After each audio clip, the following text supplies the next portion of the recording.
आउज़ुबिल्लाहिमिनश्शैतानिर्रजीम बिस्मिल्लाहिर्रहमानिर्रहीम। मातली हैदराबाद का रांची तमाम पाकिस्तानियों को शाहीन की परवाज़ फ़राज़ अकबर शाहीन की तरफ से अस्सलाम वालेकुम व रहमतुल्लाहि व बरकातहू।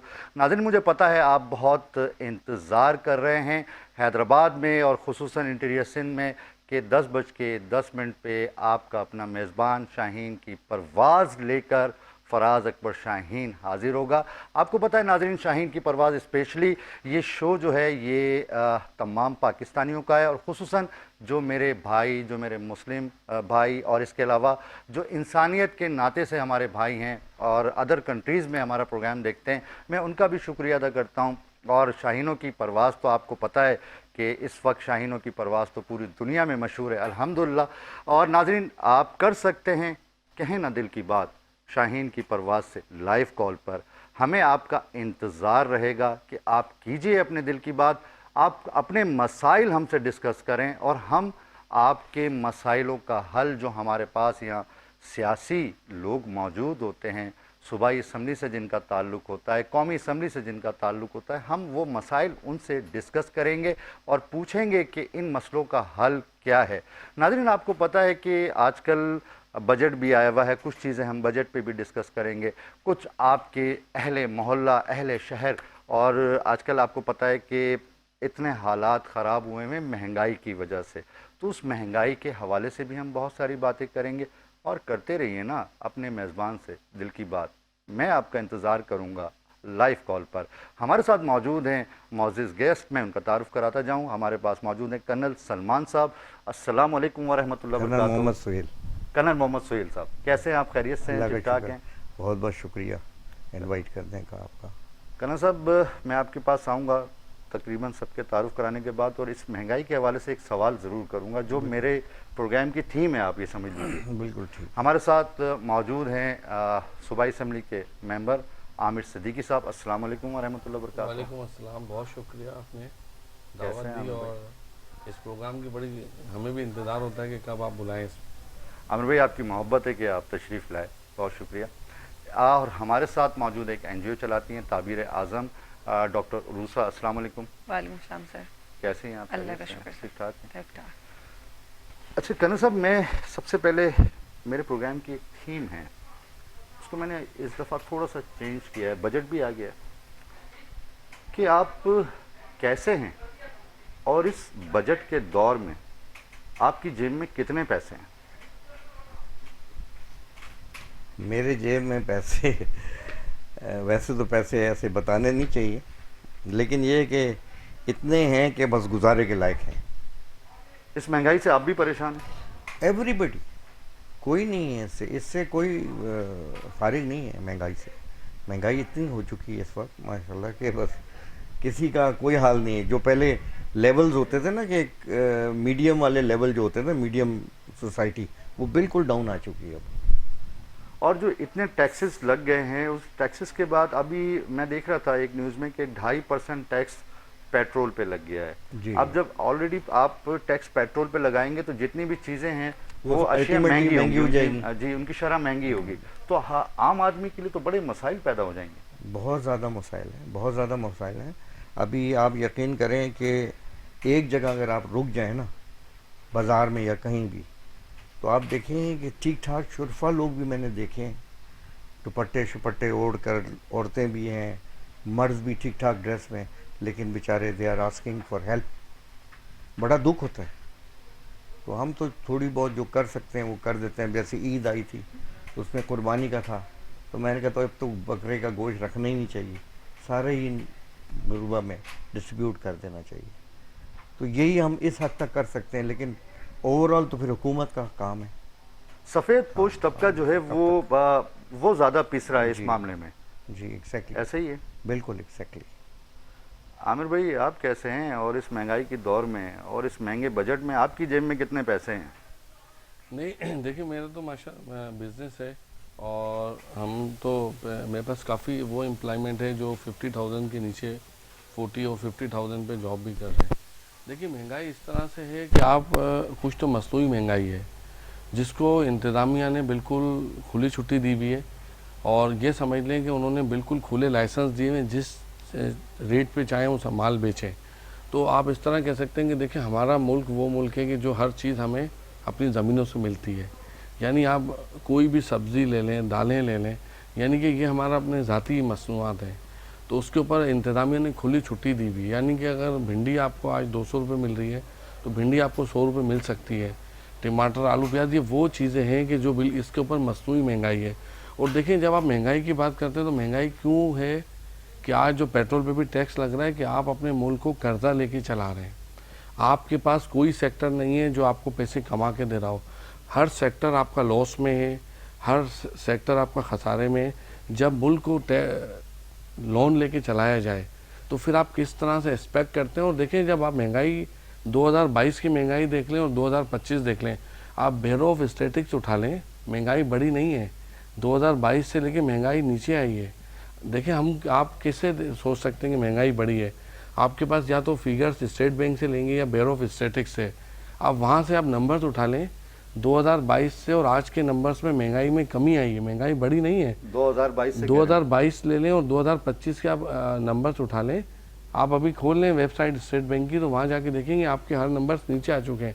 मगर बात क्या है कि कमिश्नर कराची खुद खड़े होकर कह रहे हैं कि मैं फ़ेल हो गया हूँ, डिप्टी कमिश्नर फेल हो चुके हैं। तो हर इंसान अपनी मर्ज़ी की चीज़ के ऊपर रेट बेच रहा है। तो मैं तो ये समझता हूँ कि पाकिस्तान वाहिद मुल्क है कि आप ग्रॉसरी की बात कर लें, सब्ज़ी दालें ले लें, तो शायद पाकिस्तान से सस्ती कहीं पे भी नहीं। और जो इस टाइम नंबर्स हैं तो वो आपको कहीं नहीं मिलते। बाकी पेट्रोल पे टैक्स लगना दूसरी चीज़ों में, तो वो इसलिए कि जब आपने मुल्क के कर्जे पे चलाना है और आपने अमीर लोगों से टैक्स नहीं लेना, सिर्फ तनख्वाहदार तबके पे टैक्स डालना है, वो तनख्वाहदार तबका जो मुल्क की इकॉनमी में सबसे बड़ा हिस्सा बना हुआ है, तो फिर यही हाल हुआ। इंडस्ट्रियल टैक्स नहीं दे रहे, ज़रात जो किसान हैं वडेरे जागीरदार वो टैक्स नहीं दे रहे। ज़रात पर टैक्स क्यों नहीं लगाते? 30% है, उस पर टैक्स क्यों नहीं लगाते? तो वो वडेरे जागीरदार टैक्स नहीं दे रहे, मिल ओनर टैक्स नहीं दे रहे, टैक्स में चोरी है। तो आपको लामाला लोन लेना पड़ता है। जब लोन लेंगे तो फिर आपको उल्टे सीधे टैक्स लगाने पड़ रहे हैं। तो देखिए अमीरों के लिए तो महंगाई कह सकते हैं, मगर गरीबों की जो महंगाई है वो मसनूई महंगाई है। अच्छा आमिर भाई, शायद किसी यंगर पर्सन ने आपसे ये सवाल किया हो कि मेरी नज़र से नहीं गुजरा, लेकिन मैं चाहता हूँ कि कह दूँ दिल की बात, शाहीन की परवाज़ से अगर जान की अमान पाऊँ तो कुछ कहूँ आपसे। एक एमपी की सैलरी कितनी होती है? देखिए एमपी की सैलरी 156 है, मगर मैं कहता हूँ ये भी गलत है, क्योंकि एमपी का जो होता है वो एजाजी है। चाहे पंजाब ने सैलरी बढ़ाई, केपीके ने बढ़ाई, बलूचिस्तान ने बढ़ाई, कौमी असम्बली बढ़ी, मैं कहता हूँ गलत है।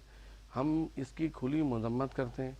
एमक्यूएम ने कभी सैलरी की डिमांड नहीं की। जब से एमक्यूएम पाकिस्तान है या पहले भी एमक्यूएम थी, तो हम इसकी सख्त मुखालफत करते हैं, क्योंकि ये एजाजी होता है। अगर आपने सियासत में आए तो आपने फलाही काम करना है, आपने उसको करना है, तो एमपी की सैलरी होनी ही नहीं चाहिए। मैंने भी सुना है कि सिंध गवर्नमेंट ने ऐलान किया है कि दूसरों सूबों के बराबर की जाएगी। मैं इसकी सख्त मजम्मत करता हूँ और हम इसकी बजट जो तजवीज़ है उसमें बात करेंगे कि एमपी की सैलरी नहीं बढ़नी चाहिए, क्योंकि ये आपने अगर बनना है, ये एजाजी ओहदा है, तो ये इसकी पूरी दुनिया में कहीं सैलरीज नहीं होती। तो अभी 8 लाख सैलरी करना है या 6 लाख करना है, इंतहाई गैर मुनासिब है। वो मुल्क जो मुल्क कर्जे पे चल रहा हो तो वहाँ पे और दूसरी चीज़ देखिए, शायद आपको नहीं पता, एमपी की सैलरी के अलावा उनको मेडिकल बैरून मुल्क के अलाउ कर रहे हैं। तो क्यों कर रहे हैं? अगर जो ज़मींदार है, जो वडेरे हैं, तो वो अगर 7 करोड़ रुपए लेके गवर्नमेंट से 10-10 करोड़ लेके बैरून मुल्क इलाज कराने जा रहे हैं, तो मेरे मुल्क में बच्चों को दवाइयाँ नहीं मिल रही मेरे सूबे में, और आप किसी इंडिविजुअल को 7-7 करोड़ रुपए देते हैं, तो ये गैर मुनासिब है। क्योंकि जब हमारे तो वसाइल इतने नहीं हैं कि हम इतनी लग्जरीज लाइफ को गुजारें। कहे ना दिल की बात के 7 करोड़ रुपए किसको दिए? देखिए कोई खैरपुर के एमपी थे नईम खल, तो उन्होंने 7 करोड़ रुपए का हेल्थ डिपार्टमेंट ने उनके लिए रिकमेंड किया, उनको ग्रांट दिए। नईम एमपी है खैरपुर से। अच्छा, खैरपुर से नईम खल। उसके पीपल्स बाद पार्टी से ताल्लुक है? पीपल्स पार्टी से है। और जबकि ये घंबट की तारीफ करते हैं कि घंबट में जिगर का ट्रांसप्लांट हो रहा है, तो वो जिगर का ट्रांसप्लांट कराने बाहर जा रहे हैं। तो इसका मतलब घंबट जो इंस्टीट्यूट है वो खाली नाम का इंस्टीट्यूट है। तो जब तक कोई अमीर आदमी या कोई MNA MPs इलाज नहीं कराएंगे, तो मैं तो समझता हूँ उस इंस्टीट्यूट की कोई हैसियत नहीं है। तो अभी तक पाकिस्तान के अंदर जितने भी इंस्टीट्यूट को ग्रांट दे रहे हैं, देखिए आज हमारा अलमिया क्या है, आज हम क्यों इस हाल पे पहुँचे और हम मज़ीद बद से बदतर होने जा रहे हैं, क्योंकि हुक्मरान जो हैं उनको बेसिक रूल्स नहीं पता आज तक कि मुल्क चलाना कैसे है, सूबे कैसे चलाने। आप इंडस हॉस्पिटल को 10 अरब दे रहे हैं, आपने अपने सारे अस्पतालों को विधान कर दिया है। कोई इंडस की किसी ने फ्रांसिक ऑडिट कराई है कभी कि आप इंडस को हर साल 10 अरब की ग्रांट दे रहे हैं? क्यों दे रहे हैं? आपका सिविल अस्पताल का स्टेटस क्या है हैदराबाद का? आपका सक्कर का सिविल अस्पताल कैसा है? आपका मातुली का सिविल अस्पताल कैसा है? आपका बदीन का सिविल अस्पताल कैसा है? आपका कराची का सिविल अस्पताल क्या आगा खान की तरह बन गया है? तो क्या आप अपने अस्पताल को, जो आपका अपना हॉस्पिटल है, आप उसको 2 अरब भी सालाना रिपेयर रेनोवेशन या उसकी मेंटेनेंस की मद में नहीं देते? आप इंडस को 10 अरब देते हैं। आप मुख्तलिफ लेकिन इंडस हॉस्पिटल काम तो बहुत अच्छा कर रहा है आमिर भाई, ऐसा नहीं है। नहीं, देखिए इंडस इंटीरियर काम सिंध की बहुत सारे नहीं, पेशेंट्स का लोड इंडस नहीं, मुझे हॉस्पिटल बताएं उठा कि रहा है। मेरे सक्कर के सिविल अस्पताल पे क्यों नहीं काम कराते हो? मेरे शिकारपुर के सिविल अस्पताल को क्यों सही नहीं कराते हो? मेरे नवाबशाह के सिविल अस्पताल को क्यों नहीं सही करा बिल्कुल रहे हो? बिल्कुल होने मेरे चाहिए। हैदराबाद के सिविल अस्पताल में अगर कोई जल जाए तो वहाँ पे 5 बेड भी नहीं है। हाँ बिल्कुल तो सही। आप इंडस को 10 अरब दे रहे हो कि हमारे अस्पताल ठीक हो गए? पहले तो इंसान अपना घर ठीक इलाकाई करेगा ना। बेस पे होने चाहिए नहीं, देखिए हॉस्पिटल। पहले मैं अपना घर अपना ठीक घर, करूंगा हाँ, ना। बिल्कुल मेरा सही कह रहे सूबा है, जब मेरे अस्पताल ठीक नहीं है तो ये इसके पीछे महूरिकात हैं कि भाई आखिर आप उसको उठा के 10 अरब क्यों दे रहे हैं? वजह है कि हेल्थ डिपार्टमेंट ने एम्प्लॉयमेंट कर ली है, मगर हेल्थ डिपार्टमेंट के पास उसको पास कैपेसिटी नहीं है चलाने की। जो लोग भर्ती करके लाए इनकॉम्पिटेंट हैं। तो इनके देखिए, आप अपने अस्पतालों में जॉब भी पे आप डॉक्टर्स लेके आ गए, क्यों? वो डॉक्टर इनकॉम्पिटेंट हैं। तो आपके इंस्टीट्यूशन बेहतर होते तो आप उनको चलाते। आप उठा के पैसे दे रहे हैं अभी दिखाने के लिए बजट में कि हम हेल्थ में 50 अरब खर्च कर रहे हैं। तो 50 अरब किस तरह कर रहे हैं? मुख्तलिफ लोगों को ग्रांट दे रहे हैं। अब उस ग्रांट का कोई हिसाब लेने वाला भी नहीं है। उनकी फ्रांसिक ऑडिट तो कराएं, वो पूरी दुनिया से लोन लेते, पूरी दुनिया से ज़कात फितरात लेते हैं। तो क्या उन इदारों को पैसे देना ठीक है? हाँ नहीं, ये बात मैं तो एक आपकी- आपको एक नाम दिया इंडस का, ऐसे कई और इदारे हैं, कई और एनजीओज हैं कि वो पूरी दुनिया से वेलफेयर कर रहे हैं। लेकिन डॉक्टर फैसिलिटीज भी तो इस हिसाब से होनी चाहिए ना। इंटीरियर सिंध में ऐसे डॉक्टर्स भी होने चाहिए। वहाँ का डॉक्टर्स का आपको पता है हेल्थ का क्या हाल है। वो इसलिए है कि देखिए, जब आपने जॉब दी और आपने पॉलिसी बनाई कि उसकी ट्रांसफ़र नहीं होगी, जी। अब वो खातून कहती है मेरी शादी कराची में हो गई, तो वो ट्रांसफ़र ले लेती हैं और वहाँ पे पोस्टें खाली हो जाती हैं। फिर वहाँ पे एम्प्लॉय दोबारा बड़ा बड़ा फुकदान है, देखिए, बहुत गैप है, बहुत ये गैप एक है। बड़ी गेम है कि अगर आप इसको बैठ के समझें। जॉब तो लेते हैं वहाँ पे, कश्मीर में जॉब ले लेती हैं, कश्मीर में लड़के लड़कियाँ जॉब ले लेते हैं वहीं के डोमिसाइल पे, उसके बाद फ़ौरन ट्रांसफ़र कराते हैं कराची। मिट्टी के अंदर उन्होंने पॉलिसी बनाई थी कि थर पारकर में मिट्टी में कि किसी की ट्रांसफ़र नहीं होगी जो वहाँ के डोमिसाइल पे जॉब लेंगे। तो वो लोग कहाँ हैं? डॉक्टर्स कहाँ हैं? वो हाँ सही फरमा रहे तो हैं। हेल्थ डिपार्टमेंट तो अपनी बजट को सिर्फ नंबर्स दिखाने की नहीं कर रहा है। सिंध गवर्नमेंट वो ग्रांट दे दी है मुख्तलिफ जगहों पे कि हम हेल्थ पे इतना खर्चा कर रहे हैं। आप ये NICVD की बात कहते हैं, मैं कहता हूँ जाएँ NICVD अंदर से जाके देखें। इनसे NICVD की 2.5 अरब की एक बिल्डिंग थी, 2016 में शुरू की थी, ग्रे स्ट्रक्चर पे रुकी हुई है।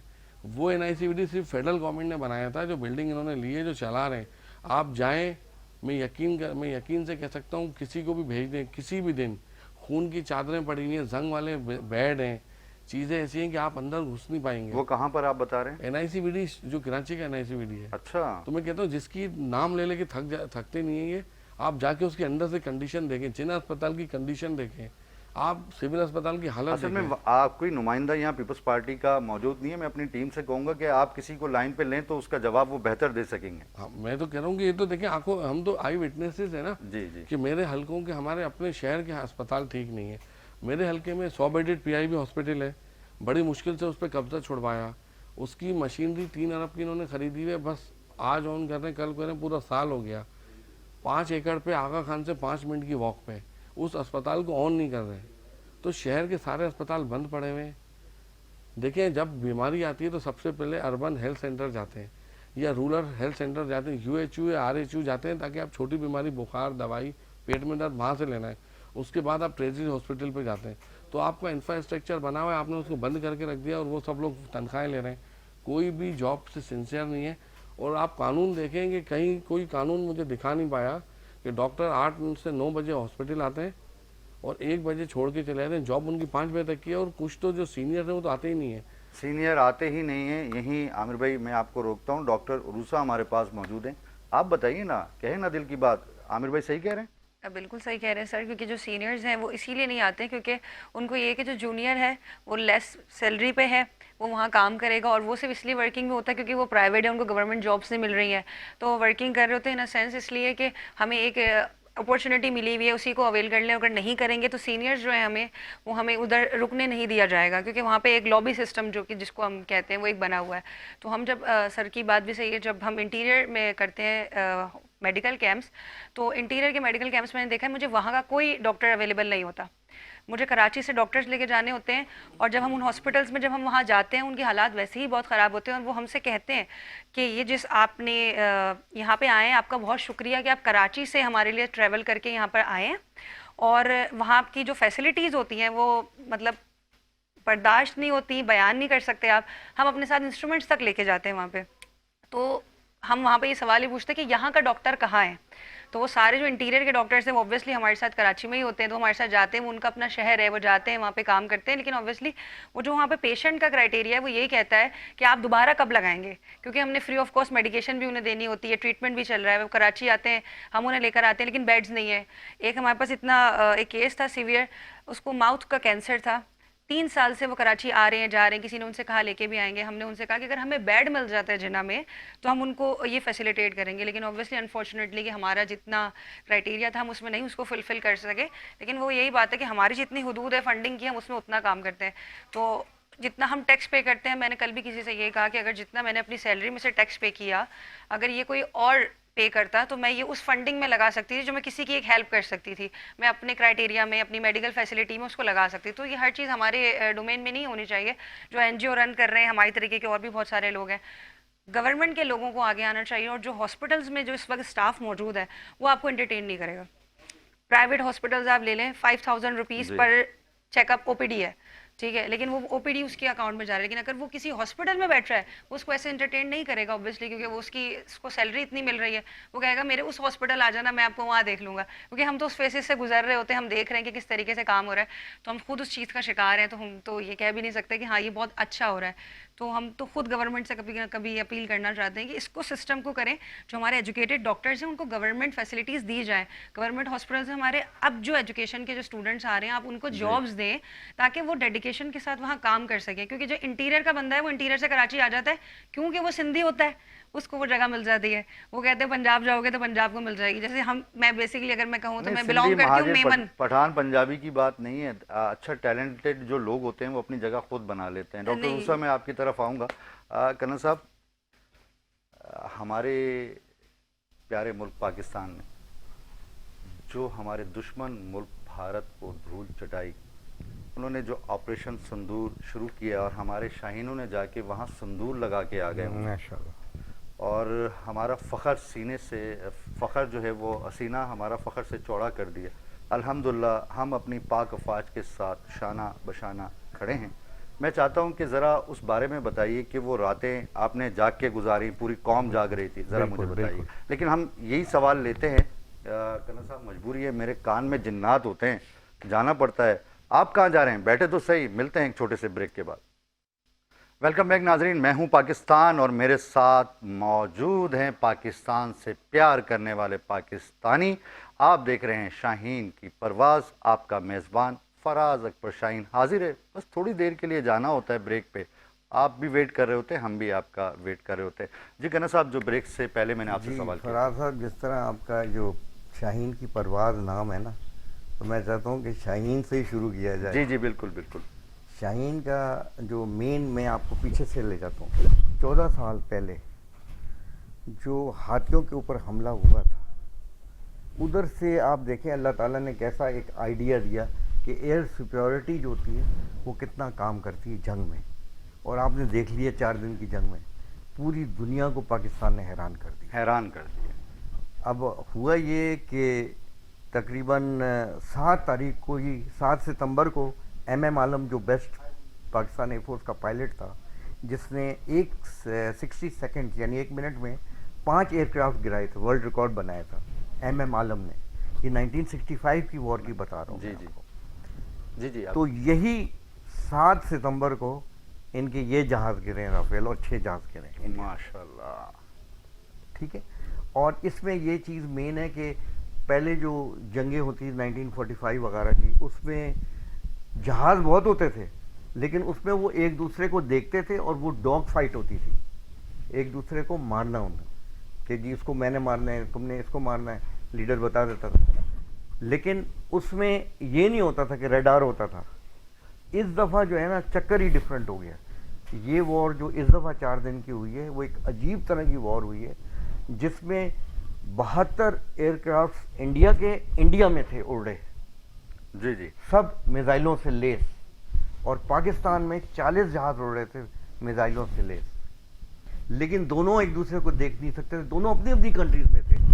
लेकिन एडवांटेज क्या था, राफेल जहाज आने के बाद 3 साल पहले आया था, इंडिया ने लिया जी, था, जी। तो ये कीमती जहाज भी और टेक्नोलॉजी वाइज बेस्ट था, वन ऑफ द। तो उसमें ये हुआ कि पाकिस्तान थोड़ा सा डाउन हुआ उस टेक्नोलॉजी, क्योंकि F-16 हमारा बेस्ट था। उसका जो रेडार सिस्टम है वो उसका आधा था। राफेल 150 पे देख लेता है रेडार, यानी 150 पे मार सकता है अगले जहाज को बगैर देखे हुए, जबकि F-16 आधा, आप समझ लो 50%।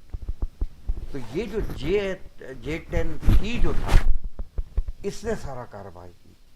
इसका जो रेंज है वो 30 है, अच्छा, और इसके साथ जो मिसाइल चाइना ने भी दिया PL-15 वो भी 200। तो 200 पे पाकिस्तान ने मारा है उनको तो आना पड़ता है 150 पर। 150 पे जी। तो जो उस पे मारा है उन्होंने, वो इनका बिल्कुल काम बेड़ा खराब गर्क हो हुआ। गया, कमाल दिस मारा है। Has broken their one of जी। Will to fight.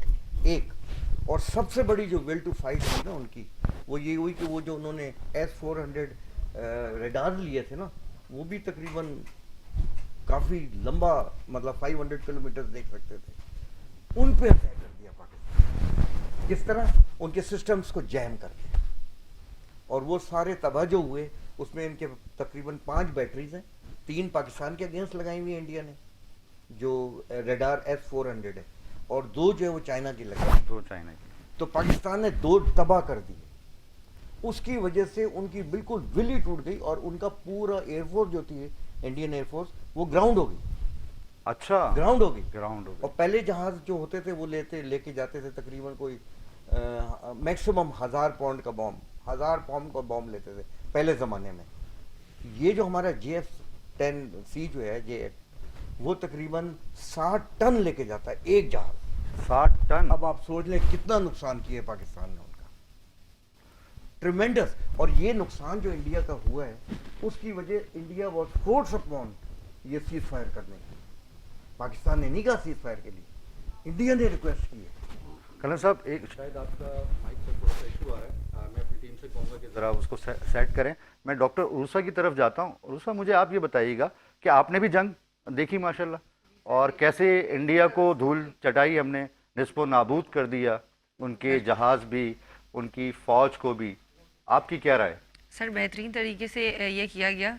मुझे लेस शायद सारी चीज़ों में, लेकिन ये वो वाहिद चीज़ थी जो हमने देखी, सुनी, और मोस्टली हम इस पर डिस्कशन बहुत ज़्यादा चल रहे थे, क्योंकि ऑफिसेज में वर्क्स होते हैं, कुलीग्स होते हैं कि रेगुलर बेसिस पे क्या हो रहा है क्या नहीं हो रहा है। तो मुझे सुनाया ही जा रहा था कि ये क्या हो रहा है। तो जब ये जंग का सीज़ फायर हुआ तो उस वक्त पता चला कि पाकिस्तान ने इस वक्त किया। और फिर आर्मी और नेवीज़ में जितना हमें इंटरेस्ट नहीं होता, लेकिन जो हमारे हीरोज़ थे, वो रियल हीरोज़ थे, उनको देखने पर और ज़्यादा इंटरेस्ट डेवलप हुआ कि हम किस तरीके से काम कर रहे हैं। बहुत अच्छा काम हुआ। और एक चीज़ ऐसी थी कि हमें उस वक्त तो ये था कि कितने ज़्यादा लोग हमारे पाकिस्तान में जो है जिनकी डेथ्स हुई, ये सब कुछ हुआ, लेकिन जब उन्होंने उन पर अटैक किया तो उसको कोई नहीं बता रहा कि वहाँ के भी लोगों को हमने उतना ही ज़्यादा नुकसान भी पहुंचा, उनकी चीज़ों को ज़्यादा नुकसान पहुंचा है।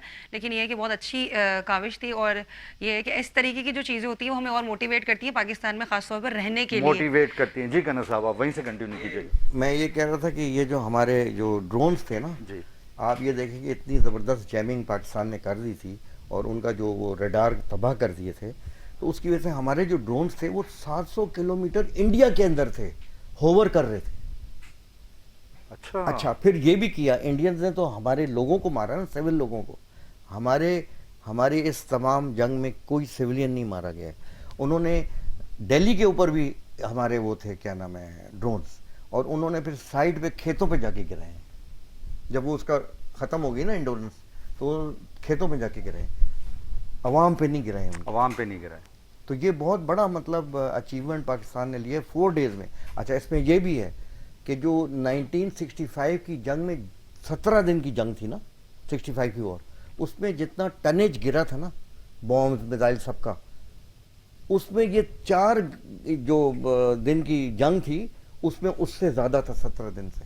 अच्छा, उनका डिफेंस सिस्टम तो हमने बिल्कुल खत्म करके रख दिया था। खत्म कर दिया। इसलिए तो विल टूट गई ना उनकी लड़ने की।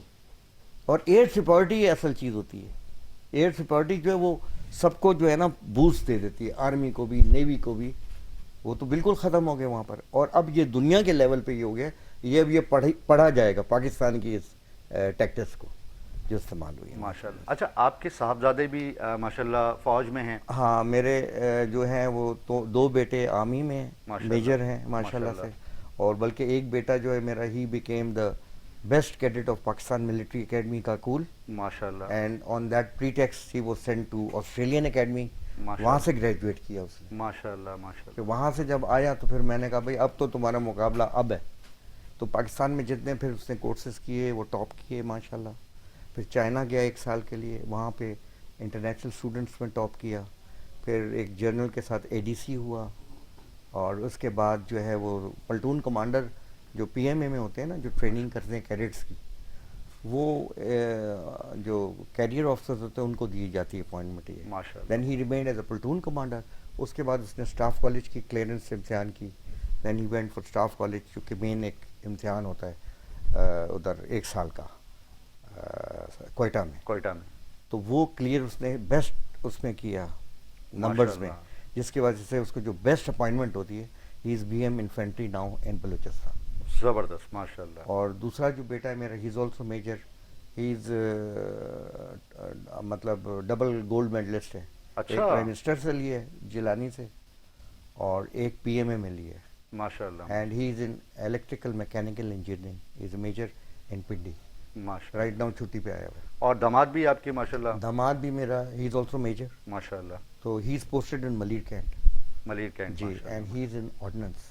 माशाल्लाह। तो जो बड़ा बेटा था मेरा, वो भी आर्मी में सिलेक्ट हुआ था, लेकिन क्योंकि स्कॉलरशिप बाहर की मिली हुई थी उसको, तो मैंने फिर उसको ऑप्शन दे दिया कि तुम जो करना चाहते हो करो।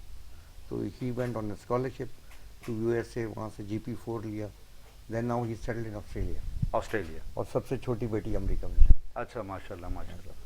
तो कन्ना साहब, मैं ये पूछना चाह रहा हूँ कि जिस रात ये मनहूस भारत ने, जी, मैं तो कहता हूँ मनहूस भारत, मनहूस मोदी ने कोई शक नहीं। हमारे जो अवामी लोग थे, यानी अवाम पे जो हमला किया, वो रात हमारी अवाम का जज्बा और जुनून आपने देखा होगा पाक बहुत फौज के ज़्यादा। साथ साथ, और एक ही डिमांड थी कि उसका जवाब देना। जवाब, इस बारे में कुछ बताएं ना, वो रात कैसी थी? वो रात ऐसी थी, एक बात तो क्लियर है कि पाकिस्तान के ऊपर जब भी कोई अटैक होगा इंडिया की तरफ से, कहीं से, रिस्पॉन्स इमीडिएट होगी। इमीडिएटली। अच्छा, रिस्पॉन्स में मैंने आपको पहले ही बताया कि एयर सिक्योरिटी जब आप हासिल कर लेते हैं ना, तो आप एक तरह से उस मुल्क की विल टू फाइट तोड़ देते हैं। वो ब्रेक की ना इंडिया की with in 4 days. With in 4 days. अब यही वो जब वो अभिनंदन का वो जो केस हुआ था ना, चाय पिला के जो भेजा था फैंटास्टिक टी, तो उसमें ये हुआ था कि मोदी ने कहा था अपना मुंह रखने के लिए कि हमारे पास असल में राफेल नहीं थे, ठीक है, इसलिए हम नहीं कुछ कर सके, हमारे जहाज गिर गए। उस वक्त भी उनके जहाज गिरे थे ना, उस वक्त भी पाकिस्तान ने उनके 2 जहाज लॉक कर दिए थे। जब लॉक किए तो उनको पीछे आवाज़ नहीं आई कि वो क्रॉस कर गए बॉर्डर। जब क्रॉस कर गए बॉर्डर तो पाकिस्तान ने हिट कर दिया उनको। एक तो पाकिस्तान में गिर गया, एक गिरते गिरते इंडिया में गिरा। और उनके पास हमारे शाहीन भी तो नहीं थे। हम जहाज आपका हाँ। कितना ही जरीद क्यों ना हो। एक्चुअली कहते हैं the man is behind the gun. जी, ठीक है ना, right. This is the thing. तो इसलिए वो फिर जब इसने कहा मोदी ने कि हमारे पास राफेल नहीं थे, तो राफेल होते तो हम पाकिस्तान को जवाब दिखाते, तो अब तो राफेल आ गए। अब तो राफेल आ गए। तो अब इसका तो बिल्कुल जलील हो गया ये मोदी जो है। हाँ, पूरी दुनिया के अंदर आप यकीन जाने मोदी की तो पोजीशन ये है कि वो चाय वाला जो है वो मुंह छुपाते ही मुंह फिर रहा है। नहीं, उनके अपने एंकर्स ये कह रहे हैं कि हम जान जान के झूठ बोलते थे इसको सपोर्ट करने के लिए, अब हम सच बताएंगे हर चीज। सच बताएंगे। और फ्रांस भी कह रहा है कि अब मैं जो है ना वो जो उसका मलबा है वो मुझे वापस कर दो, ऐसे ही मैंने कुछ सुना है। फ्रांस का ये हो गया, इंडोनेशिया ले रहा था जी। अब वो मसला खटाई में पड़ा, और बाकी जितनी उनकी थी, और बल्ले बल्ले किसकी हो गई, चाइना की हो गई। चाइना की।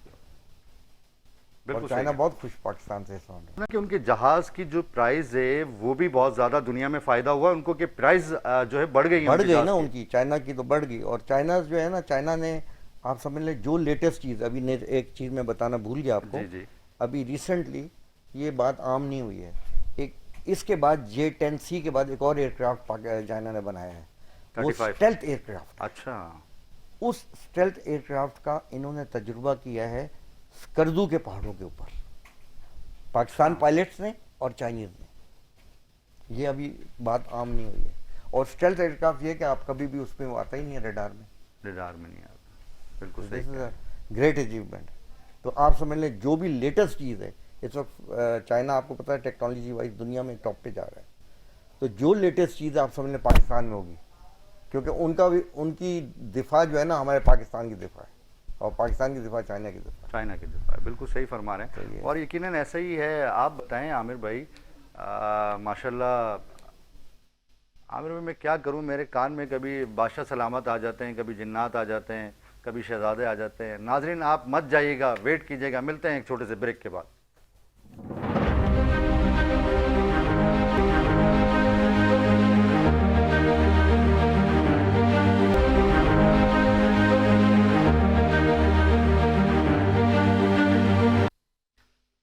वेलकम बैक नाजरीन, आप देख रहे हैं शाहीन की परवाज़। मैं हूं पाकिस्तान और मेरे साथ मौजूद हैं खूबसूरत पाकिस्तानी।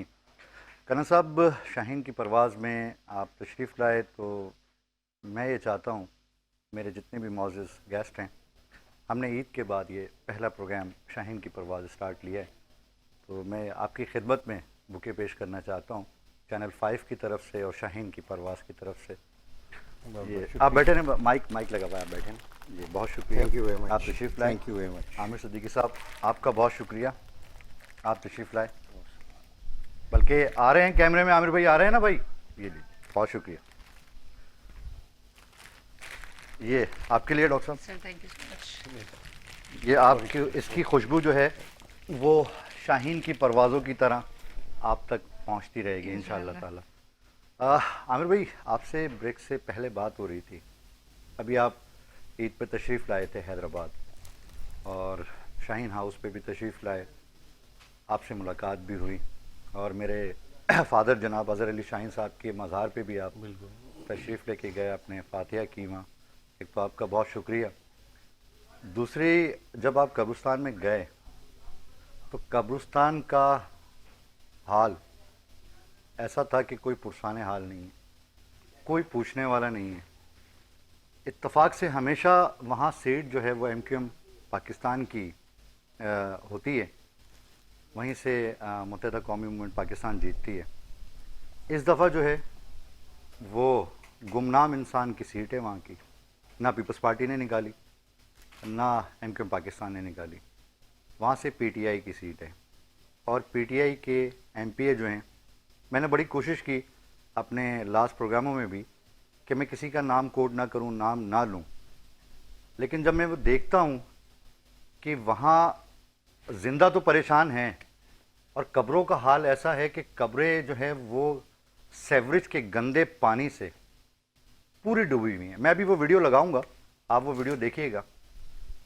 तो वहाँ आज मैं मजबूर हूँ, रेहान राजपूत साहब, मैंने बड़ी कोशिश की कि मैं आपका नाम ना लूं, लेकिन जब लोगों की इतनी ज़्यादा कंप्लेन है और इतने ज़्यादा मसाइल हैं, हमें ज़िंदाओं को परवाह नहीं है, लेकिन वो लोग जो कि जिनके पास खाने को पैसे नहीं हैं, पता नहीं कितनी मुश्किल से वो अपने प्यारे को जब इंतकाल हो जाता है कब्र परचेज़ करते हैं। कब्र परचेज़ करने के बाद वो तदफीन के लिए जाते हैं, तो कहाँ से जाएं? उनके पास हेलीकॉप्टर नहीं है, उनके पास जहाज़ नहीं है, उनके लिए साफ़ सुथरा कब्रिस्तान नहीं है। ये आपकी या हैदराबाद के जो मेयर हैं उनकी ज़िम्मेदारी है कि इस कब्रिस्तान को इस काबिल कम से कम कर दें कि वहाँ के लोग जब अपने प्यारे की मैयत कब्रिस्तान में लेके जाएं तो उन्हें रास्ता मिल सके।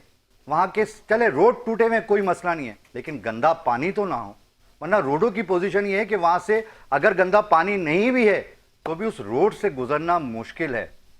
गाड़ियों की कंडीशन ये होती है कि आपको तो आप लतीफ़ाबाद आ चुके हैं कि वहाँ से गाड़ियाँ गुजरना भी मुश्किल है। तो मैं आपको वो पैकेज दिखाता हूँ, ज़रा देखिएगा। रेहान राजपूत साहब प्लीज़ आप भी देखिएगा, आप उस PS63 के MP हैं, कुछ तो कीजिए हमारे लिए। जी ज़रा मैं अपनी टीम से कहूँगा चलाइएगा वो पैकेज। अस्सलाम वालेकुम। बिस्मिल्लाह सिटी 10 नंबर में वाक़ कब्रिस्तान का यह हाल मुलाहज़ा फरमाइए, जहाँ ताहद नज़र आपको गटर का पानी ही पानी नज़र आएगा और गटर का पानी आप देख सकते हैं किस रंग का है। इस पर मौजूद काई बता रही है कि इसको एक अरसा हो गया पानी भरे हुए। ये आप देखें अगर आपको नज़र आ रहा हो तो यहाँ पर गटर का पानी कब्रिस्तान की तरफ जा रहा है और कब्रिस्तान के अंदर भी दाखिल हो रहा है। हमारी इंतज़ामिया से पुरज़ोर अपील है कि मेहरबानी फरमाएं, ज़िंदा लोगों का नहीं मुर्दा लोगों का ख्याल ज़रूर कर लें। बहुत शुक्रिया। आमिर भाई देख रहे हैं पानी का कलर, आप देख रहे हैं कैसा कलर हो रहा है। ये 1-2 दिन का पानी तो रुका हुआ नहीं है और आप तो अपनी आंखों से देख के आए हैं। देखिए मैं अपना एक मिनट आपसे लूँगा कि देखिए आपने जंग की बात की थी इंडिया की। जी जी। तो ये जो जंग थी 4 दिन से चल रही थी, मगर पाकिस्तान ने जवाब नहीं दिया था और हमारे सिविलियंस पे हमला हो रहा था जब उन्होंने रेड लाइन क्रॉस की। और देखिए जंग जो थी टेक्नोलॉजी थी, इंडिया के पास दुनिया की टेक्नोलॉजी थी, उसमें रूस की भी टेक्नोलॉजी थी, उनके पास इसराइल की भी टेक्नोलॉजी थी। इसराइल ने उनको 100% सपोर्ट किया हुआ था टेक्नोलॉजी पे। उनके पास रशियन असला भी था, अमेरिकन भी था, फ्रांस के तैयारे थे। तो हमारी जो लड़ाई थी पूरी दुनिया की टेक्नोलॉजी से थी। तो हमने पूरी दुनिया को हराया है टेक्नोलॉजी के अंदर, और जंग के अंदर हमने सिर्फ 4 घंटे जवाब दिया है। तो हमारी जो जंग थी वो हमने 4 घंटे में जवाब दिया और इंडिया ने 3 दिन हमारे सिविलियंस पे हमले किए, हमारे शहरों में बेगुनाह शहरियों के ऊपर हमले किए उन्होंने। तो हमने तो 4 घंटे में जवाब दिया। अगर ये चार दिन हम जवाब दे तो शायद इंडिया सफ़ा हस्ती से मिट चुका होता, क्योंकि इंडिया की हमारी नज़र में कोई हैसियत और कोई औकात नहीं है। हम तो दुनिया की टेक्नोलॉजी से जंग लड़ रहे थे। अब जिस तरह आपने कब्रिस्तान की बात की, ये देखें ये जो कब्रिस्तान का वाक़या है ना, हैदराबाद में खुद गया था और हैदराबाद शहर की तो ये हालत हो गई, हम जाते तो अपनी गाड़ी में, उसके बाद गाड़ी घर में लॉक कर देते हैं, उसके बाद हम बाइक्स पे या साइकिलों में घूम रहे होते हैं, क्योंकि वहाँ रोड कोई भी लतीफ़ाबाद में इस काबिल नहीं है कि आप अपनी गाड़ी वहाँ पर ड्राइव कर सकें। एमएनए तो एमक्यूएम पाकिस्तान से देखिए एमएनए भी एमक्यूएम पाकिस्तान से, हमारे 3 एमपीएस हैं और हम उनको भी यही कहते हैं कि देखें कम से कम काम नहीं हो रहा, हल्कों में जाएं। आप देखिए हमारे पास फंड्स नहीं है, हम ग्राउंड पे जाके खड़े हो इंतज़ामिया को ललकारें। आपने कब्रिस्तान की बात की, यही सेम कब्रिस्तान मेरे हल्के में पीआईबी सेंट्रल जेल के साथ एक नाला बेरा है, वहाँ पे भी एक छोटा सा कब्रिस्तान है। आमिर भाई मैं यहीं रोकूंगा आपको, एक कॉलर हमारे साथ हैं। अस्सलाम वालेकुम व रहमतुल्लाह बरकातहू। वालेकुम अस्सलाम, कैसे हैं फराज भाई? अल्लाह का शुक्र है डॉक्टर साहब, अब इस महंगाई के दौर में जेब में पैसे भी खत्म हो गए हैदराबाद से कराची आते आते। माशाल्लाह माशाल्लाह भाई, मेरी तरफ से तमाम सामीन और हाजरीन और आपके साथ जो शुरका महफिल है उनको मेरी तरफ से सलाम।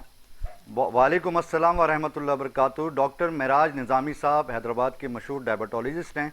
डॉक्टर साहब कहें ना दिल की बात, शाहीन की परवाज से अपने मसाइल डिस्कस करें, या हमारे पास अवामी नुमाइंदे मौजूद होते हैं। जी माशाल्लाह माशाल्लाह, आवाज उठाएं अपने इलाके के लिए, अल्लाह के अलावा किसी से मत डरिए। जी देखें, बुनियादी बात यह है कि मसाइल और वसाइल सारे साथ चलते हैं। अब मसला ये है कि अगर वसाइल महदूद हो जाएंगे चंद अफराद के हाथों में और मसाइल जो है वो फैल जाएंगे तो फिर मसले हल नहीं होते। अब मजबूरी ये है कि ये बेचारे एमएनए और एमपीएस हैं, हमारे यहाँ सिस्टम नहीं है कोई भी। पिछले तकरीबन कई दहाइयों से जो है डेमोक्रेसी चल रही है, लेकिन उसके जो सम्राट आने चाहिए वो आवाम तक नहीं आ पा रहे हैं। क्योंकि तमाम हजरात अपने तौर पर अपनी सही कर रहे हैं, कोशिशें कर रहे हैं, नाज़मीन भी कोशिश कर रहे हैं, मैंने एमपीएस भी कर रहे हैं। अब बुनियादी बात यह है कि हमारे यहाँ जो है ना कई चीजें बटी हुई हैं।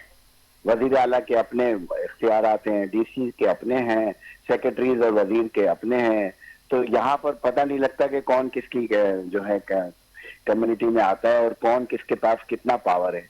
तो सबसे पहले तो हमें देखना पड़ेगा कि बुनियादी तौर पर पावर को ग्रास रूट तक शेयर किया जाए और वसाइल और मसाइल दोनों जो है ना ग्रास रूट तक आने चाहिए, ताकि फिर वो जो बंदा भी उस इलाके का जिम्मेवार होगा तो वो कम से कम अपने काम सही अंदाज से कर सकेगा और आवाम को भी फायदा होगा और हमारे यहाँ एक सिस्टम वजूद में आएगा, इदारे वजूद में आएंगे अच्छे।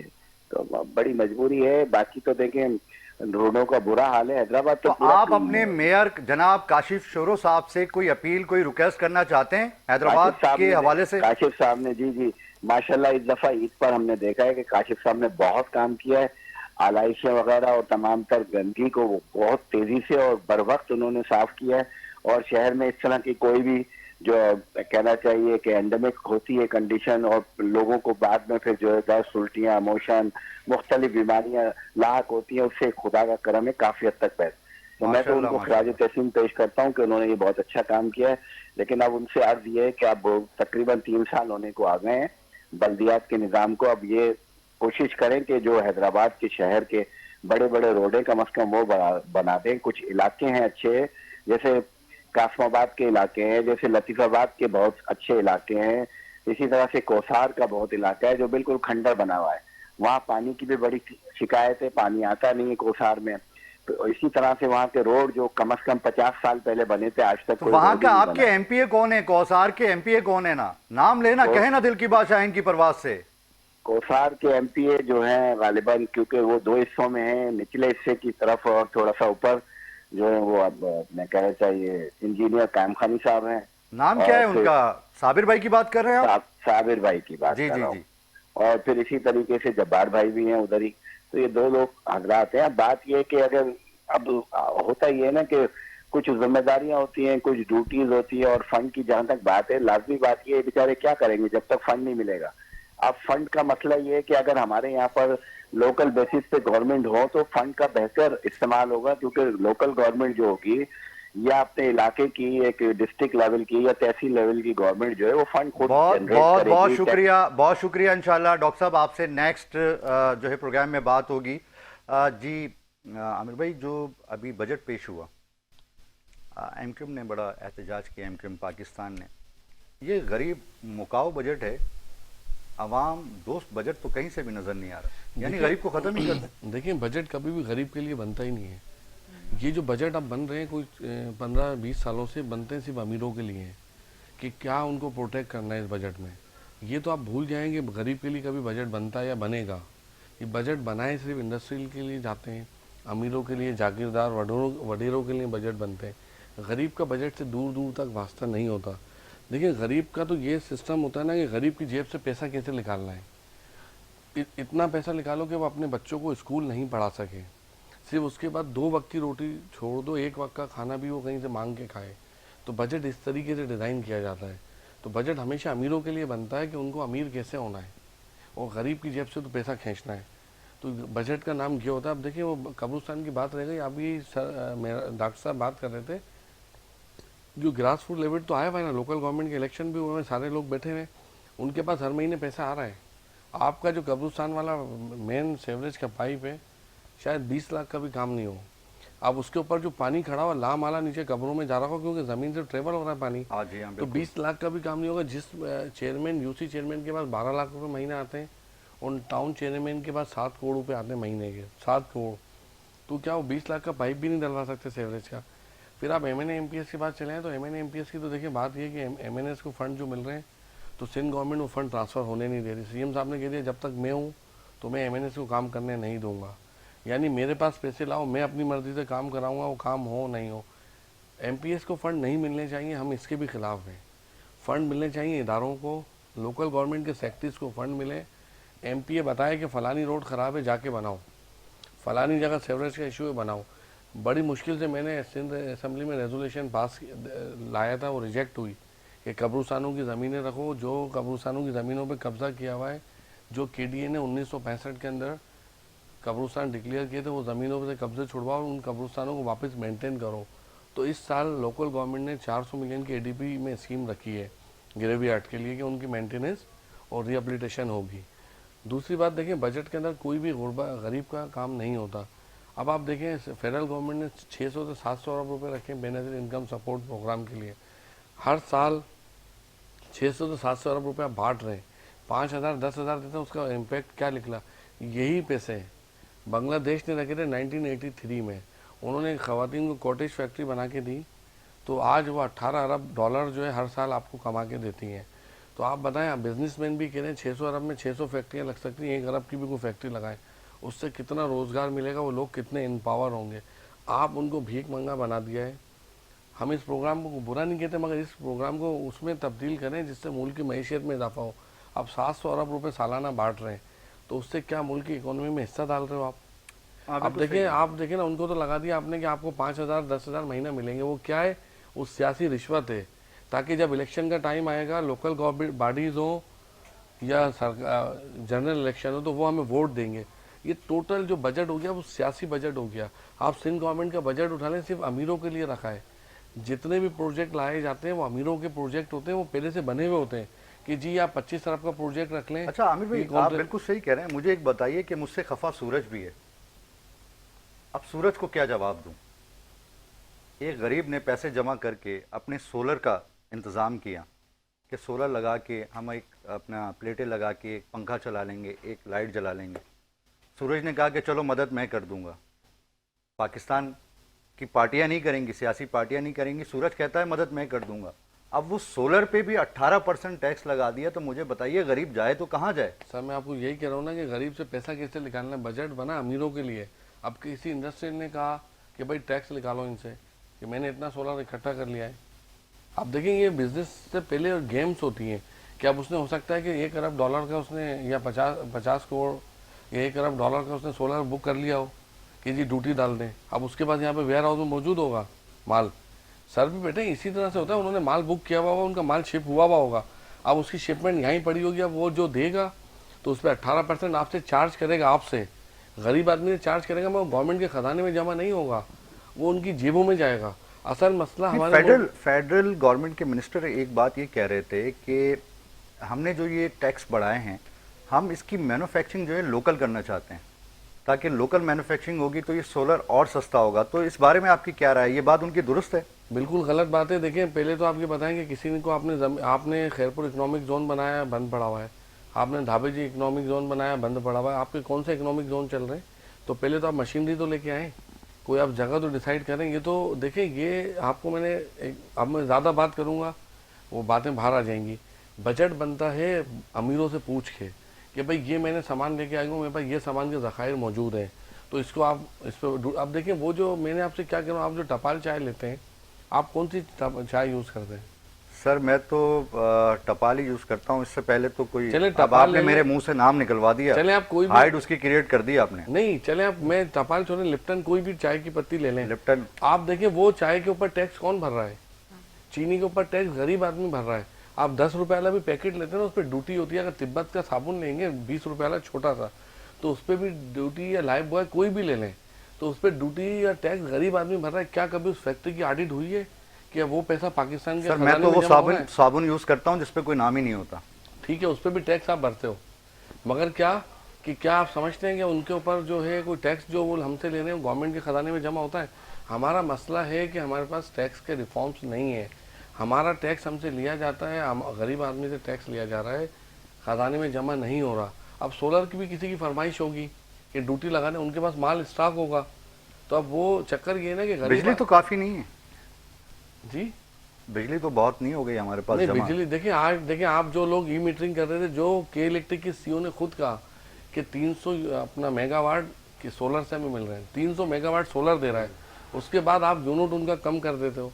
तो ये तो वही बात है ना कि गरीब का खून कैसे निचोड़ना है और अमीर को अमीर बनाना है। तो ये बजट कभी भी गरीब के लिए नहीं बनता। तो असेंबली में जहाँ फेडरल गवर्नमेंट के बजट हो सूबों के, वो सिर्फ अमीरों के लिए बनाए जाते हैं।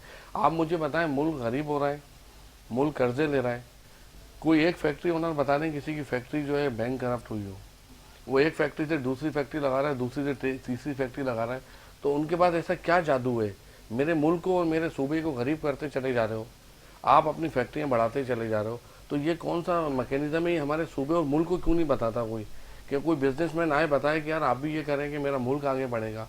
मेरा सूबा, ये बिजनेसमैन जागीरदार वडीरों ने हमारे मुल्क को खोखला कर दिया है। आज देखिए मेरा मुल्क किस हाल में है। क्या किसी फैक्ट्री ओनर की फैक्ट्री ख़त्म हुई है? क्या वो बैंक करप्ट हुए हैं?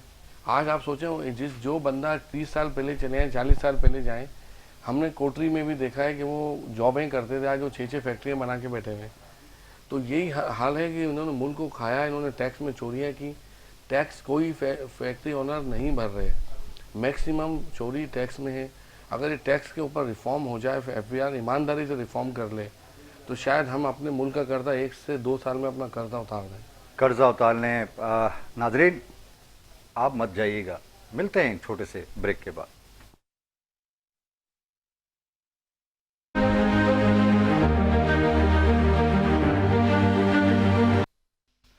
वेलकम बैक नाजरीन, आप देख रहे हैं शाहीन की परवाज़। मैं हूं पाकिस्तान, मेरे साथ मौजूद हैं पाकिस्तानी।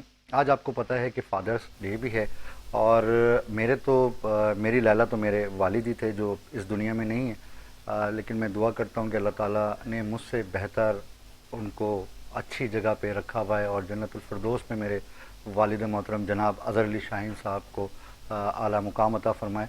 लेकिन जिनके वालिद हयात हैं, जो बाप स्ट्रगल करता है और पता भी नहीं चलने देता बच्चों को कि कितनी मेहनत के साथ, मजदूरी के साथ या मुख्तलिफ़ फील्ड में जो काम करने वाले पेरेंट्स हैं वो कितनी मेहनत मुशक्क़त के साथ पैसे कमा के ला के और घर में देते हैं, रिज़्क़ हलाल कमा के ला के देते हैं। तो मैं डॉक्टर साहब ये चाहूँगा कि यकीनन आपके वालिद भी आपके साथ आए हैं और वेट भी कर रहे हैं कि माशाल्लाह आप प्रोग्राम कर रही हैं, तो आप अपने वालिद को कहें ना दिल की बात शाहीन की परवाज़ से इस कैमरे में देख के।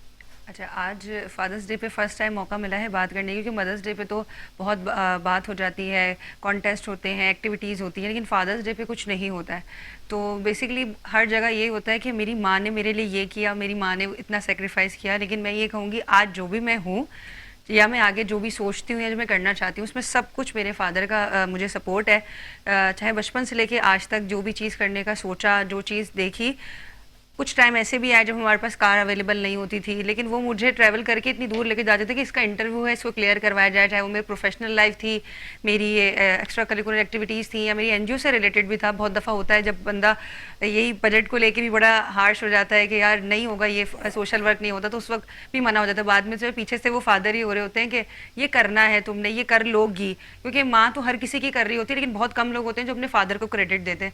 तो मैंने ये कभी नहीं देखा, और मुझे जब रिलेटिव से या दूसरे लोगों से ये सुनने को मिलता है कि यार इसके साथ तो इसका बाप है ना, ये कर लेगी, तो ये बड़ा प्राउड फील होता है। लोग कहते हैं कि हमें हमारी बेटियों के नाम से जाना जा रहा है, नो डाउट उनको भी होता होगा, लेकिन मुझे बड़ा प्राउड फील होता है कि कहते हैं यार ये परवेज़ की बेटी है ना, ये तो कर ही लेगी। तो मतलब एक सरनेम के साथ साथ जब आपके बाप का इतना बड़ा सपोर्ट आ जाता है कि वही कहे कि यार ये कर लेगी, तो आपके अंदर खुद ही एक मोटिवेशन आ जाती है कि ये कर नहीं पा रहे होते, लेकिन अब ये करना है, क्योंकि अब इसमें पीछे फादर का बैकअप है, बैक सपोर्ट है। तो ये कि मैं तो ये कहती हूँ कि हर फादर को अपनी बेटी को सपोर्ट करना चाहिए। और जिन कम्युनिटी से हम बिलोंग करते हैं, यानी कि हम मेमन कम्युनिटी से बिलोंग करते हैं, तो मेरी कोशिश ये है कि वहाँ पर भी फादर्स का सपोर्ट जब बेटियों को मिलना शुरू हो जाता है, तो मुझ जैसी और भी अगर 10-12 लड़कियाँ अगर हमारे सामने फील्ड में आ जाएँ, तो जो हमारी सोसाइटी है वो और ग्रो करेगी। मैं ये नहीं कहती कि सोसाइटी का मतलब ये है कि आप फ्रंट फेस पर आके काम करें या कैमरा के सामने आके काम करें। बिहाइंड द कैमरा भी घर में भी लड़कियों को सपोर्ट अगर सिर्फ फादर का ही मिलना शुरू हो जाए तो इन लड़कियां ग्रो कर सकती हैं। लड़कियां ग्रो कर सकती हैं। जी कनन साहब, यकीनन आपके भी फादर आपके आइडियल होंगे। मैं चाहता हूँ कि चंद सेकंड में जल्दी से कोई बताइए। शक नहीं। पहले तो मुझे अफसोस है कि आपके फादर इस दुनिया में नहीं है, अल्लाह ताला उनको जन्नत फिरदौस में आला मकाम दो। और जितने भी लोग हैं जिनके फादर्स पेरेंट्स नहीं हैं, अल्लाह ताला उनको जवाहिर रहमत में जगह हमारे कोऑर्डिनेटर भी हैं बिलाल, उनके भी वालिद का भी कुछ दिन पहले इंतकाल हुआ है, इन्ना तो लिल्लाहि उनके लिए व भी हम मग़फ़िरत की दुआ अल्लाह करेंगे ताला इंशाअल्लाह। उनके दर्जात बुलंद फरमाए और जन्नत फिरदौस में आला। आमीन। तो पेरेंट्स जो हैं, जिस तरह डॉक्टर रूजा भी कह रही थी कि जी पेरेंट्स आपके बेहतरीन नेमो बदल होते हैं, they are your best friends actually. और हमने जितनी भी अपनी वालदैन से जो मेन चीज़ें सीखी वो पढ़ाई में इंटरेस्ट का था, मैनर्स का था और एक दूसरे का ख्याल था। ये 3 चीज़ें ख़ास जो हैं पेरेंट्स ने हमें सिखाई, जिनके लिए हम दुआ गो भी हैं। और यही चीज़ मैंने अपने बच्चों में डाली कि बच्चे जो हैं वो मेरे मतलब एग्जैक्टली वही चीज़ फॉलो करते हैं जैसे मुझे मेरे पेरेंट्स ने किया। माशाअल्लाह माशाअल्लाह। और ये बहुत बहुत बड़ी आला। बात होती है। और अल्लाह ताला सबके पेरेंट्स को जो हयात हैं उनको मौका दें कि वो उनकी खिदमत कर सकें, क्योंकि जाने के बाद पता चलता है इंसान को कि पेरेंट्स की क्या अहमियत है। पेरेंट्स की क्या है। बिल्कुल सही कह रहे हैं आमिर भाई, आप जल्दी से चंद सेकंड में कहना चाहें। देखिए माँ बाप का तो कोई नेमो बदल आ ही नहीं सकता। नहीं नहीं मेरे वालिद थे कि मुझे बचपन से जब मैंने होश संभाला तो फादर ही स्कूल छोड़ते थे, लाते थे। हैदराबाद में बड़े ऑपरेशंस होते थे, फायरिंगें होती थी, तो हम पढ़ते थे तो साइकिलों में लेके जाते थे। और मेरे वालिद ने बड़ा हैदराबाद में लोगों की खिदमत की, उनको सियासत का बड़ा शौक़ था। 2 दफ़ा MPS के लिए भी नामजद हुए मगर बन नहीं सके। अच्छा, तो उनकी बड़ी ख्वाहिश थी बनने की, मगर शायद उन्हीं की दुआएं हैं। अल्लाह और ताला ने मैंने तो आपको जब से इज्जत दी बेशक।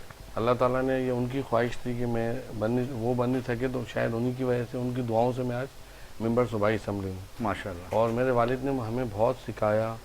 ख़ास तौर पे कहते थे कि इल्म हासिल करो, कि इल्म कहीं उठा नहीं लिया जाए, के इल्म होगा तो हम आगे बढ़ सकते हैं। तो माँ बाप जैसी हस्ती का उसका कोई नेमो बदल उसके लिए कुछ नहीं। हम तो जब जाते हैं कि मौका मिलता है हफ्ते के बाद 10 दिन के बाद हैदराबाद जाते हैं, फादर की कब्र पे दुआ करते हैं, तो एक अलग सुकून मिलता है। बड़ी कोशिश होती है कि टाइम निकालें और जब भी मौका मिले फ़ौरन जाएं और दुआ करके आएँ। दुआ करते हैं। आमिर भाई और कन्ना साहब, हमारी एक न्यू सोल्जर सिटी वाले हैं जिन्होंने मुझसे स्पेशली रिक्वेस्ट की कि आप शाहीन की परवाज़ की तरफ से कन्ना साहब को भी और आमिर सिद्दीकी साहब को भी 120 गज का प्लॉट जो है वो फादर्स डे पे गिफ्ट करिएगा फराज भाई।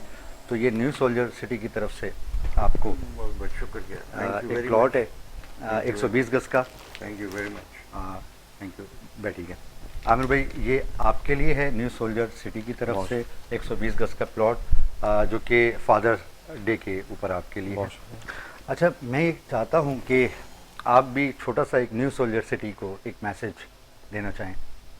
ये न्यू सोल्जर सिटी जो है इट्स इन हैदराबाद। ये हैदराबाद से 28 किलोमीटर पहले है। अच्छा। और इन्होंने डॉक्टर अब्दुल बारी साहब को जी।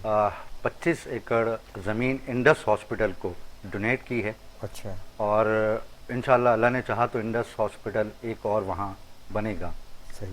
तो ये रमज़ान में ही इन्होंने अच्छा। दी है। तो ये आपने जो बताया, इनके ओनर का नाम आपने क्या बताया? समीर साहब। समीर साहब। समीर साहब, आपका बहुत बहुत शुक्रिया। और ये जो आपने हमें सरप्राइज़ दिया है, इससे हमारा बड़ा हौसला बुलंद हुआ है कि फादर्स डे में किसी इस बेहतरीन चैनल में और 5 बेहतरीन न्यूज़ आदमी की तरफ से हमें ये जो गिफ्ट हुआ है, थैंक यू वेरी मच। अल्लाह आपको इसका बेशुमार अजर अता फरमाए अपनी शान के मुताबिक। Thank you very much. आमीन। आमिर भाई, आप कुछ कहना चाहें न्यू सोल्जर जी, सिटी अच्छा प्रोजेक्ट है। मैं तो हैदराबाद आता जाता हूँ तो मैंने तो काफ़ी इसको देखा है ना, और मैं तो कहूँगा कि अच्छा प्रोजेक्ट है। और चैनल 5 और मेन तो हमारे फराज भाई हैं, तो फराज भाई ने दावत दी और आए, तो ये तो बहुत ज़बरदस्त इनिशिएटिव है। सोच के भी हमें बड़ी खुशी भी हो रही है। मैं तो कहूँगा कि अच्छा प्रोजेक्ट है, लोग जाएँ इसको देखें ज़रूर। उसके इसका बाद नाम तो बताइए, प्रोजेक्ट कौन सा है? New soldier city. और मैंने विज़िट भी किया था लास्ट में, रमज़ानों में गया था।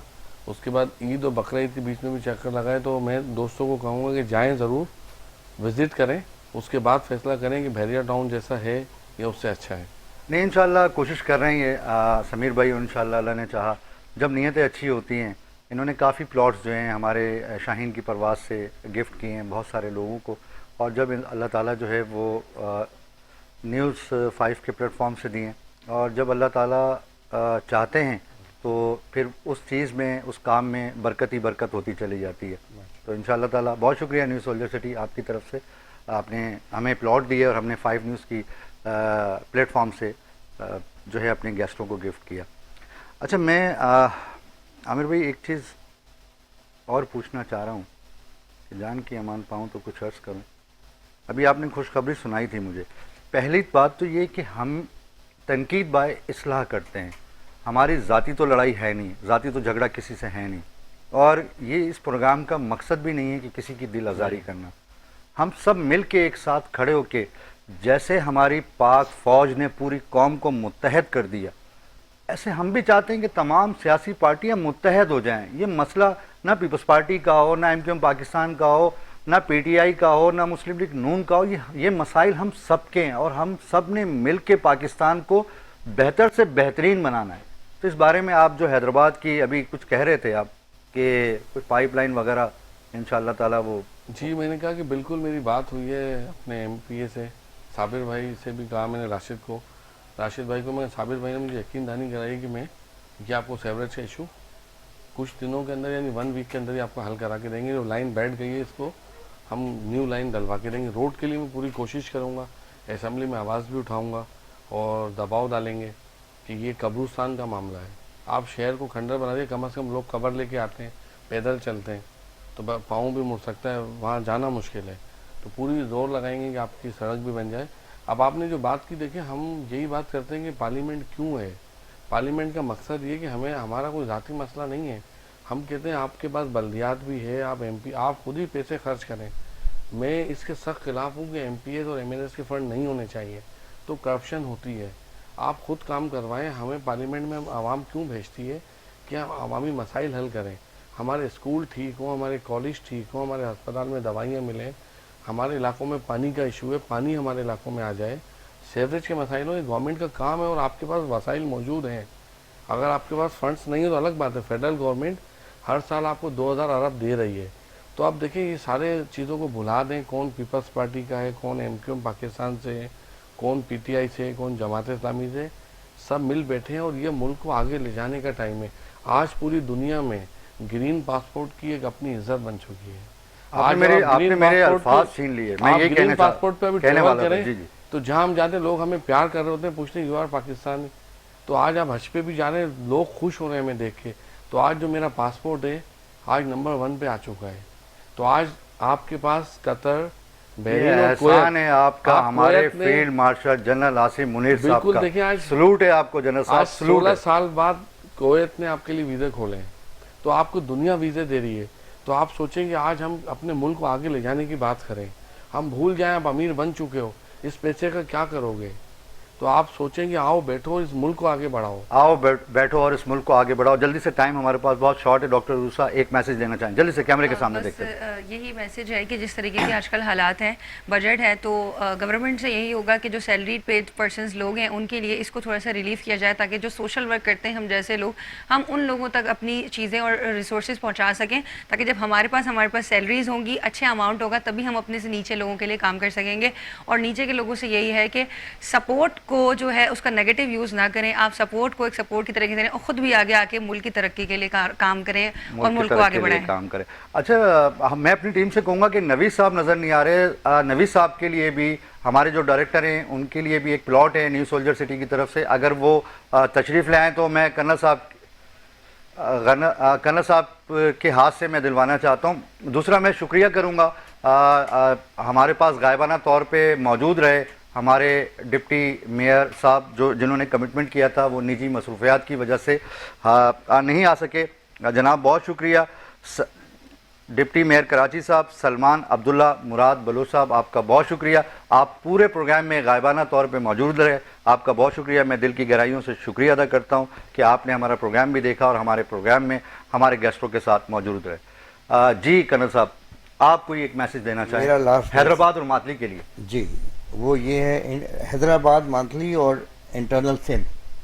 मैं एक इदारे के साथ मुंसलिक हूँ जो चैरिटी का काम करते हैं।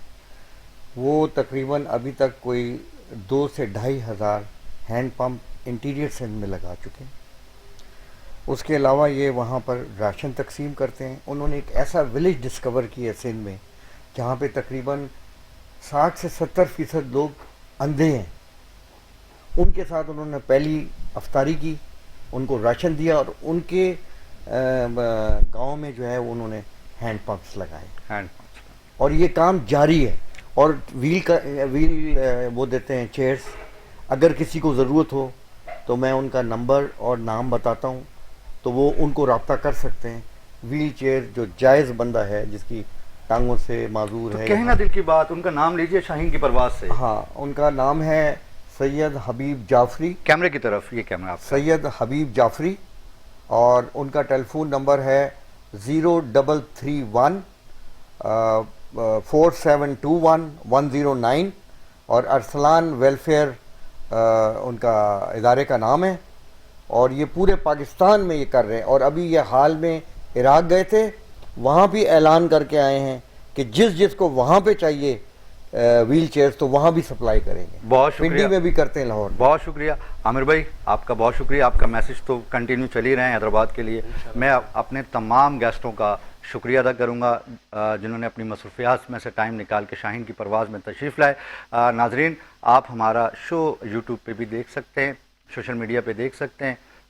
भी कमेंट्स दें ना शाहीन की परवाज़ को, पता तो चले कि आप हमारा शो देख रहे हैं। नाजरीन, देखते रहिए शाहीन की परवाज़। इंशाल्लाह नेक्स्ट वीक इसी वक्त इसी टाइम 10:05 पे इंशाल्लाह आपकी खिदमत में हाजिर होंगे। मैं हमेशा अपने कैमरामैन मोहसिन का नाम भूल जाता हूँ। आज मैंने सोचा कि मोहसिन भाई का नाम आपका मेरे जहन में आ गया, तो मैंने सोचा कि मैं ले दूँ। नाजरीन, इंतज़ार कीजिएगा। मुझे भी आपका इंतज़ार रहेगा। आपका मेज़बान फराज अकबर शाहीन। पाकिस्तान जिंदाबाद, पाक फौज जिंदाबाद।